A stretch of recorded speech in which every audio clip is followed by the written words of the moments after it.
Video ক্লাসে স্বাগতম। আমি আলামিন সোহাগ, প্রভাষক, তথ্য যোগাযোগ প্রযুক্তি, Mannan high school and college.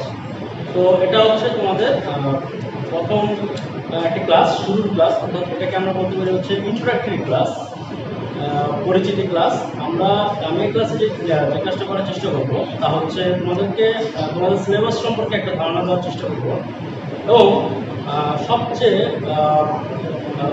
বেশি জিজ্ঞাসা করার যে একটা প্রশ্ন সবাই প্রায় জিজ্ঞেস করে, সব ক্লাসের সব বিভাগের ছাত্রছাত্রীরা জিজ্ঞেস করে, স্যার কেন আইসিটি আমাদের কমার্স এবং আর্টসের স্টুডেন্টরা বিশেষ করে জিজ্ঞেস করে কেন আইসিটি আমাদেরকে পড়ানো হয়। তো এই ধরনের যে যত কোশ্চেন আছে ওইটার একটা কোশ্চেনের উত্তর আমি দেওয়ার চেষ্টা করব, ঠিক আছে? তো চলো শুরু করি। তো তোমাদের আইসিটি সিলেবাস যদি তোমরা দেখো তাহলে দেখবা তোমাদের বই কিন্তু মাত্র একটা, এবং এই বইটাকে আমরা 2 বছর পড়াই, এবং এই বইয়ের ভিতরে প্রায় 6টা চ্যাপ্টার আছে, এবং 6টা চ্যাপ্টার খুব ছোট ছোট চ্যাপ্টার, বেশি বড় কোনো চ্যাপ্টার না, এবং এখানে মোটামুটি যতটুকু এই ইন্টারমিডিয়েট লেভেলে জানা প্রয়োজন ততটুকু জ্ঞান বা পড়াশোনা এখানে দেওয়া আছে। তো এখানে খুব বেশি কঠিন কিছু দেওয়া আছে সেটা আর কি বলা যাবে, আর ভয় পাওয়ার কিছু নেই। এখন যেটা বুঝতে হবে যে আমাদের এই একটা সাবজেক্টে কত মার্কের পরীক্ষা হয়। এই একটা সাবজেক্টে পরীক্ষা হয় হচ্ছে 100 মার্কের। এই 100 মার্কে আবার আমরা 3টা ভাগে ভাগ করতে পারি। এর ভিতরে 50 মার্ক থাকে হচ্ছে থিওরি, 25 মার্ক থাকে হচ্ছে অবজেক্টিভ, এবং বাকি যে 25 মার্ক ওটা থাকে হচ্ছে ব্যবহারিক। তো সিটি থাকে টোটাল নম্বর হচ্ছে আমাদের 100। এই 100কে 3টা ভাগে ভাগ করা হয়। সেক্ষেত্রে লিখিত থাকে 50 মার্ক নম্বর, বহু নির্বাচনী থাকে 25 মার্ক, এবং ব্যবহারিক থাকে 25 মার্ক। লিখিত প্রশ্নের জন্য আমাদের সৃজনশীল থাকে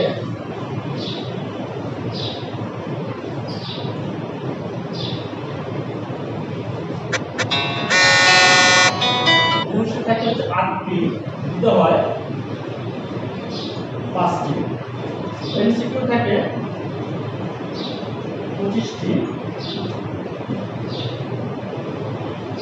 এবং ব্যবহারিকে থাকে হচ্ছে 10 মার্ক খাতা, 10 মার্ক খাতা, 10 মার্ক হাতের কাজ, এবং 5 মার্ক ভাইভা। তো মোটামুটি এই হলো তোমাদের সিলেবাস, এর প্রত্যেকটা বিষয়ের নম্বর। তো কি কি আমরা দেখতে পাচ্ছি, টোটাল নাম্বার হচ্ছে 100, লিখিত 50, বহু নির্বাচনী 25, এবং ব্যবহারিক 25।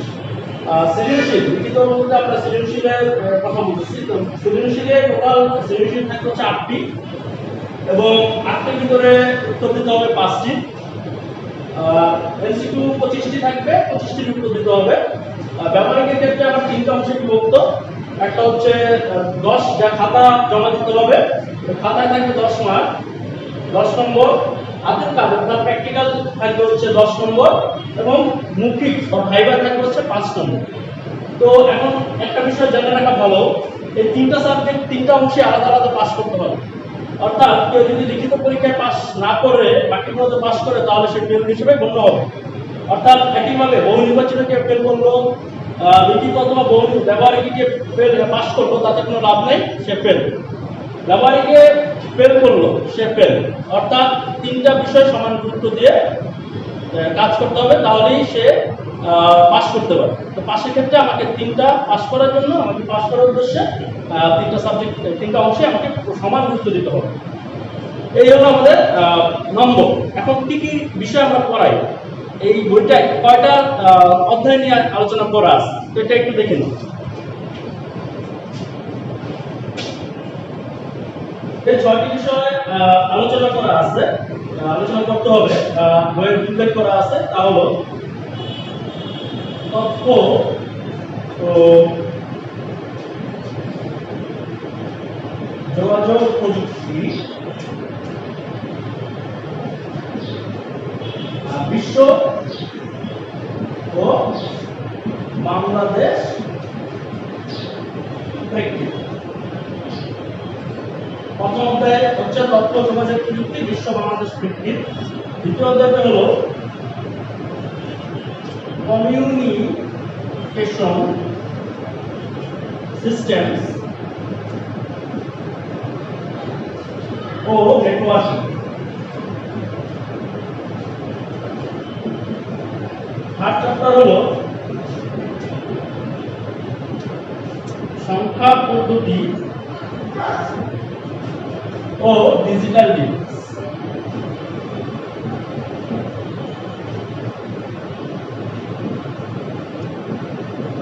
ওকে, 4 নম্বর চ্যাপ্টার ওয়েব ডিজাইন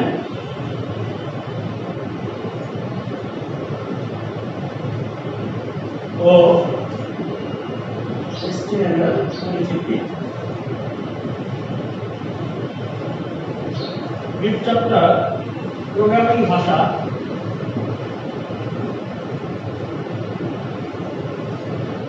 এবং ষষ্ঠ অধ্যায় হচ্ছে ডাটাবেস।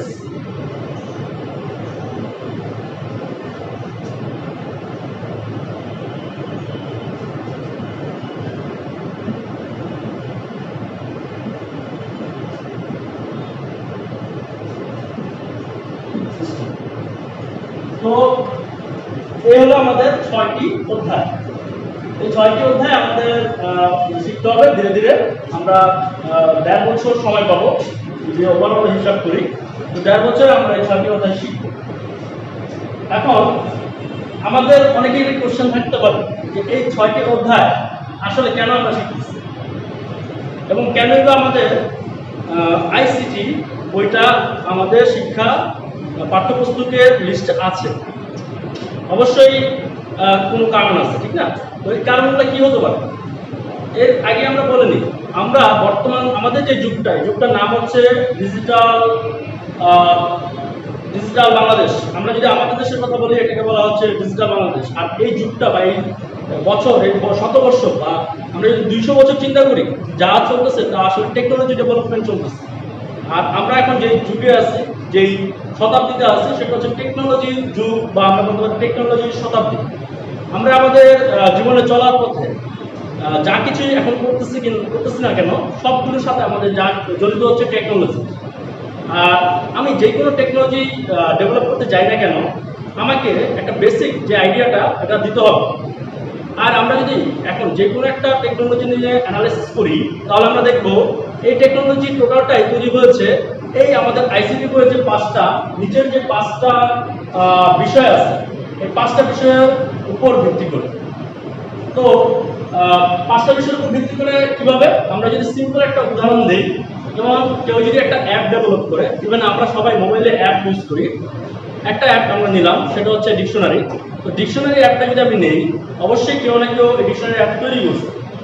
তো তৈরি করার জন্য প্রথম যে ধাপটা, সে অবশ্যই ওই ডিকশনারি কি ধরনের যেহেতু এটা কি ডিকশনারি অ্যাপ, সে কি করার চেষ্টা করবে, সে বাংলা ইংলিশ ডিকশনারি যদি হয় তাহলে সে চেষ্টা করবে যে ইংলিশের শব্দের বাংলাগুলো কি হতে পারে, ওইটার একটা লিস্ট সে তৈরি করে আমাদের কাছে উপস্থাপন করছে, রাইট? এখন এই যে লিস্ট তৈরি করছে বা ডিকশনারিটা তৈরি করছে, ডিকশনারিটা তৈরি করছে সে কোন ধরনের প্রযুক্তি ব্যবহার করে, কোন ধরনের নলেজ ব্যবহার করে, সে নলেজটা ব্যবহার করছে প্রোগ্রামিং নলেজ।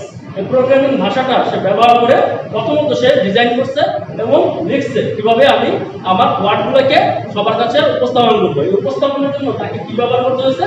প্রোগ্রামিং ভাষা। প্রোগ্রামিং ব্যবহার করে সেই বিষয়টা সে তৈরি করছে, ঠিক আছে? এখন দেখা গেল প্রোগ্রামিং ভাষা দিয়ে সে ডিকশনারি তৈরি করছে। এরপরে যে কাজটা, সে অবশ্যই শব্দগুলোকে একটা জায়গায় জমা রাখছে। কারণ আমি যখন শব্দগুলোকে কোথাও জমা রাখবো, তখনই কেউ একজন সার্চ করে ওই শব্দটা খুঁজে পাবে। আমি যদি জমা না রাখি তাহলে সে খুঁজে পাবে না। এই যে জমা রাখা, এই জমা রাখার কাজটা কোন অংশে আলোচিত আছে? এই জমা রাখার কাজটা আলোচিত আছে হচ্ছে ডাটাবেস ম্যানেজমেন্ট সিস্টেম। অর্থাৎ আমার প্রথম ধাপ হচ্ছে আমি প্রোগ্রামিং দিয়ে অ্যাপসটা তৈরি করলাম। দ্বিতীয় ধাপ, এরপরে ধাপ হচ্ছে আমি এই সবগুলো জমা রাখবো, যেটা আমি শো করবো আমার ব্যবহারকারীদের কাছে। সেটা কি? সেটা আমাকে রাখতে হবে হচ্ছে ডাটাবেস ম্যানেজমেন্ট সিস্টেম ব্যবহার করে। আর ডাটাবেস ম্যানেজমেন্ট সিস্টেমের কাজ হচ্ছে ডাটা জমা রাখা সিস্টেমেটিক্যালি। আমি যদি এলোমেলো ডাটা জমা রাখি, সেক্ষেত্রে কিন্তু আমার টেবিলের ডিকশনারি যে ওয়ার্ডগুলো সেটা কখনোই আমরা পাবো না, খুঁজে পাবো না, কারণ এটা এলোমেলো জমা রাখে। তো ডাটাবেজের কাজ হচ্ছে ডাটাগুলোকে বা শব্দগুলোকে, এখানে আমাদের ডাটার মধ্যে শব্দ আছে, শব্দগুলোকে আমি কি করবো? সুন্দরভাবে সাজিয়ে জমা রাখবো। সেক্ষেত্রে আমার যে নলেজটা প্রয়োজন সেটা হচ্ছে ডাটাবেস ম্যানেজমেন্ট সিস্টেম। এটা গেল। তো দুইটা অংশ আমি ইউজ করলাম। করার পর আমাকে কি করতে হবে? এটা একটা ওয়েব, আমি যদি ইন্টারনেটে প্রকাশ করতে চাই, অবশ্যই ইন্টারনেটে প্রকাশ করার জন্য আমাকে ইন্টারনেট ভিত্তিক কোনো একটা প্রযুক্তি সম্পর্কে ধারণা থাকতে হবে। কারণ ইন্টারনেট কাজ করা হচ্ছে টোটাল আলাদা একটা সিস্টেমে, এবং ইন্টারনেটে আমরা যা দেখি তা দেখানোর জন্য একটা প্রযুক্তি ব্যবহার করা হয়, একটা ভাষা ব্যবহার করা হয়। আর ওই ভাষাটাকে আমরা বলি হচ্ছে ওয়েব ডিজাইন ও HTML। তো আমরা কি দেখতে পারতেছি? আমি যদি কোনো অ্যাপস তৈরি করতে চাই, তাহলে আমাকে ইউজ করতে হচ্ছে প্রোগ্রামিং ভাষা। ওইখানে যদি কোনো ডাটা সেট করতে চাই, সেক্ষেত্রে আমাকে ইউজ করতে হবে ডাটাবেস ম্যানেজমেন্ট সিস্টেম। এরপরে আমি যদি ওইটাকে আমি বিশ্বের কাছে উপস্থাপন করতে চাই, সেক্ষেত্রে আমাকে জানতে হবে HTML এবং ওয়েব ডিজাইনটা কি। এরপরে আমাকে জানতে হবে আমি যে ডিভাইসে এই ডাটাটাকে, এই অ্যাপসটাকে দিচ্ছি, ওই ডিভাইসটা কেমন, এটা কিভাবে কাজ করে। ওই নলেজটা যদি আমার না থাকে, তাহলে আমার অ্যাপসটা প্রপারলি সব মানুষের কাছে পৌঁছাবে না। এই নলেজটা আমাকে কে দেয়? জ্ঞানটা আমাকে কে দেয়? এই জ্ঞানটা আমাকে দেয় হচ্ছে সংখ্যা পদ্ধতি ও ডিজিটাল ডিভাইস। অর্থাৎ আমি অ্যাপস তৈরি করলাম, ডাটাবেস বানালাম, ওয়েব ডিজাইন করে এটাকে উপস্থাপন করার চেষ্টা করলাম, কিন্তু দেখা গেল আমার যদি ডিভাইস সম্পর্কে ধারণা না থাকে, আমার অ্যাপসটা প্রপার ডিভাইসের কাছে, প্রপার ইউজারের কাছে পৌঁছাবে না। এবং আমি যদি আমার ডিভাইস সম্পর্কে ধারণা না থাকে, আমি প্রোগ্রামও লিখতে পারবো না, ডাটাবেস তৈরি করতে পারবো না, HTML ইউজ করতে পারবো না। আমি বলবো সবার আগে আমাকে জানতে হবে ডিভাইস সম্পর্কে। তারপর এখানে যে ধাপে অনুসারে বলতেছি, সেক্ষেত্রে এরপর আমার জানতে হবে হচ্ছে ডিভাইস। ওকে ফাইন, ডিভাইস সম্পর্কে আমি জানলাম, এখন তো আমাকে পৌঁছে দিতে হবে, ঠিক না? আমি অ্যাপস তৈরি করলাম, সবার কাছে পৌঁছে দেবো। এই যে পৌঁছে দেওয়া মানে কি? আমি যদি একটা কথা বলি কারোর কাছে পৌঁছায়, এটা কিভাবে পৌঁছায়? এটা হচ্ছে কমিউনিকেশন। অর্থাৎ আমি কথা বলতেছি, আরেকজন শুনতেছে, আমার কথা কে রিসিভ করতেছে, আরেকজন রিসিভ করতেছে। কিভাবে? তার একটা কান, দুটো কান আছে, মানুষের কান আছে, কান দিয়ে সে রিসিভ করতেছে, বুঝতে পারতেছে। সিমিলার ওয়েতে আমরা যখন একটা ডাটা আরেক জায়গায় পাঠাই, ওইখানেও আমাদের কি থাকতে হয়? এরকম দুটো কমিউনিকেশন সিস্টেম থাকতে হয়। যদি আমি কমিউনিকেশন সিস্টেম না থাকে, আমি এক জায়গা থেকে আরেক জায়গায় ইনফরমেশন সেন্ড করতে পারবো না। ইভেন এটা সত্য অ্যাপসের ক্ষেত্রে, এটা যে কোনো টেকনোলজির ক্ষেত্রে কথাগুলো সত্য। সেক্ষেত্রে আমি দেখতেছি আমার অ্যাপসটা যদি আমি সবার কাছে পৌঁছাতে চাই, আমাকে আরেকটা নলেজ জানতে হবে, সেটা হচ্ছে কি? কমিউনিকেশন। তো এখানে আলোচনা করা আছে কমিউনিকেশন সিস্টেম ও নেটওয়ার্কিং। অর্থাৎ আসলে আমাদেরকে কি করা হচ্ছে? ডাটা এই আইসিটি বই পড়িয়ে আমাদেরকে করা হচ্ছে, বোঝানো হচ্ছে যে আপনি বা তুমি চাইলে একটা অ্যাপস তৈরি করে তোমার বিশ্বের কাছে পৌঁছে দিতে পারো শুধুমাত্র আমাদের আইসিটি বইটা ব্যবহার করে। তো অবশ্যই এটা একটা যুগোপযোগী একটা কোর্স, তাই না? তো আমরা এই জন্য আমাদের সবাইকেই আইসিটি বিষয়ক জ্ঞান প্রদান করা হচ্ছে। এর পিছনে আরো কারণ আছে। শুধু যে আমাদেরকে প্রদান করা হচ্ছে তা না, বিশ্বে যদি আমি তাকাই, আমরা তো ভাবতেছি যে কমার্সে কেন প্রয়োজন, আর্টসে কেন প্রয়োজন, শুধু সায়েন্স সেন্টার হলেই তো হবে। কিন্তু আসলে না, আমরা যদি বিশ্বের দিকে তাকাই, আমরা দেখবো ক্লাস জাপান অথবা ইংল্যান্ড অথবা বিভিন্ন দেশে যদি আমি তাকাই, তাহলে আমরা দেখবো তাদেরকে নার্সারি ক্লাস থেকেই প্রোগ্রামিং শেখানো হচ্ছে, রবট বানাতে হয় কিভাবে এটা শেখানো হচ্ছে, এবং কিভাবে রবটদের সাথে, টেকনোলজির সাথে ইন্টারেক্ট করতে হয় এটাও শেখানো হচ্ছে। সেখানে যেখানে 5 বছর বয়সে একটা বাচ্চা কম্পিউটার প্রোগ্রাম লিখতে পারতেছে, সেখানে আমাদের দেশের মানুষ, আমাদের দেশের শিক্ষার্থীরা কেন পারবে না, কেন শিখবে না আইসিটি? অবশ্যই তাদের শিখতে হবে, এবং আমাদের সরকার কিন্তু ওই ব্যবস্থাই করে দিয়েছে। এখন আমাদের সরকার ক্লাস 5 থেকে নয়, 3 থেকেই শুরু করেছে আইসিটি শিক্ষার প্রসার। তো আমাদেরকে এটা গুরুত্ব দিয়ে ভালোভাবে এই আইসিটি বিষয়ের অধ্যয়নটা পড়াশোনা করতে হবে। ওকে, এখন আর কিছু উদাহরণ দিয়ে আমি একটু আমার ক্লাসটা এখানে শেষ করব। আমরা যদি দেখি টেকনোলজিটা আমরা কতটা পিছিয়ে আছি, এটা একটা টেবিলের মাধ্যমে প্রকাশ করলে আমরা বুঝতে পারবো।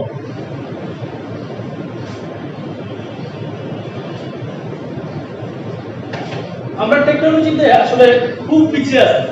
বিশ্ব যেখানে একটা টেকনোলজি তৈরি করছে, ওইখানে ওই টেকনোলজিটা বাংলাদেশে পৌঁছাতে যে কত পরিমাণ সময় লাগতেছে, তা সিম্পলি আমি একটা টেবিলের মধ্যে প্রকাশ করলে বুঝতে পারবো।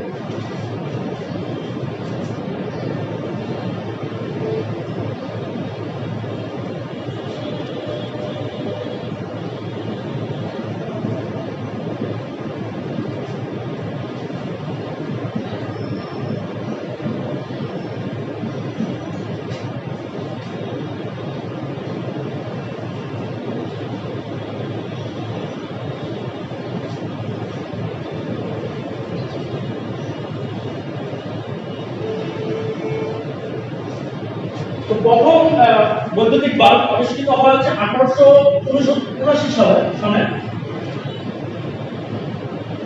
বাংলাদেশে প্রথম ব্যবহৃত হয়েছে 1901 সনে এবং বছরের যে ব্যবধান তা হলো 22 বছর। রেডিও রিসিভার আবিষ্কৃত হয়েছে 1895 সনে। বাংলাদেশের প্রথম আসে হচ্ছে 1927 সনে, বছর ব্যবধান হচ্ছে 32 বছর। টিভি আবিষ্কৃত হয়েছে 1927 সনে। বাংলাদেশে সেটা আসে হচ্ছে 1964 সনে, বছর ব্যবধান 37 বছর। কম্পিউটার আবিষ্কৃত হয় 1936 সনে। বাংলাদেশে আসে 1964 সনে, ব্যবধান 28 বছর। 1983 সনে ইন্টারনেট আবিষ্কৃত হয়। বাংলাদেশে আসে 1993 সনে। তো টোটাল গ্যাপ আসছে কত? 10 বছর। একইভাবে যদি টেলিফোনের দিকে তাকাই, প্রথম আবিষ্কৃত হয় 1876 সনে। বাংলাদেশে প্রথম ব্যবহৃত হয় 1985 সনে। তো বোঝা যাচ্ছে গ্যাপ কত? 109 বছর। স্যাটেলাইট মোবাইল আবিষ্কৃত হয় 1973 সনে। বাংলাদেশে ব্যবহৃত হয় 1993 সনে। টোটাল গ্যাপ হচ্ছে 20 বছর। স্যাটেলাইট আবিষ্কৃত হয় 1957 সনে। বাংলাদেশ প্রথম স্যাটেলাইট প্রযুক্তিতে পদার্পণ করে 2018 সনে এবং এজ গ্যাপ হচ্ছে 61 বছর। তো শেষেরটা আমরা তো বললামই না, রকেট আবিষ্কৃত হয় 1957 সনে। তো বুঝা যাচ্ছে আমরা এখন পর্যন্ত রকেট নিয়ে কোনো কাজ করিনি। তো এই হচ্ছে আমাদের উন্নতি অথবা অগ্রগতি, যেটাই বলি না কেন, এবং এর থেকেই বোঝা যায় আমরা আসলে কতটা পিছিয়ে আছি। এখন এইখানে যে 22 বছর আছে, ওরা 1869 সালে যখন আবিষ্কার করলো, ওরা কিন্তু ওইখানে আবিষ্কার করে বসে নেই। আমি একটা হচ্ছে 1901 সনে, ওরা 1979 সন থেকে শুরু করে 1901 সন, অর্থাৎ 22 বছরে আমি যদি বলি প্রযুক্তিতে, এই বৈদ্যুতিক বাল্বের প্রযুক্তিতে ওরা গিয়েছে আরো 22 অর্থাৎ 66 বছর। এখানে আসার সাথে সাথে ওরা গিয়েছে 66 বছর। আমি প্রত্যেকটার সাথে যদি 3 করে মাল্টিপ্লাই করি, তাহলে আমরা কতটা পিছিয়ে আছে এটা বের করে দিতে হবে। অর্থাৎ 32 সাথে শুধু 3 গুণ করলে আমরা বের করতে পারবো এই 27 কিন্তু আস্তে আস্তে ওরা কতটা আগে আছে। 27 কিন্তু আস্তে আস্তে ওরা আগে হচ্ছে 94 বছর, এবং প্রত্যেকটা প্রযুক্তির ক্ষেত্রে এটা সত্য। তো আমরা কিন্তু খুব বড় পজিশনে নেই, এবং আমাদের থেকে এরকম বলা হয় না বাংলাদেশে প্রথম আবিষ্কৃত হয়েছে সেটা ইংল্যান্ডে গিয়ে ব্যবহৃত হয়েছে এত বছর পর, এরকম আমাদের বলার সুযোগ নেই। তো যাই হোক, মোটামুটি আমরা একটা আইডিয়া পেলাম যে আসলে আমাদের আইসিটির শিক্ষাটা কতটা গুরুত্বপূর্ণ, আর আমরা এত গ্যাপ পূরণ করার আমাদের সুযোগ নাই। তো যেটা আমাদের করতে হবে, যে জ্ঞানটা আমাদের অলরেডি আমাদের দেশে আছে, এই জ্ঞানটা ব্যবহার করে যাতে আমরা ভবিষ্যতে অগ্রসর হতে পারি, সমসাময়িক যুগোপযোগী হতে পারি এবং ব্যবহারের শিক্ষাটা ভালোভাবে অর্জন করতে পারি। এবং অবশ্যই পড়াশোনা, যেহেতু এটাতে একটা ভালো, এটা হচ্ছে টোটাল থিওরি প্র্যাকটিক্যাল সব মিলিয়ে, তো সবাই যাতে একটা ভালো রেজাল্ট করতে পারে এই চেষ্টায় আমাদের থাকতে হবে। তো সবাইকে ধন্যবাদ। আসসালামু আলাইকুম।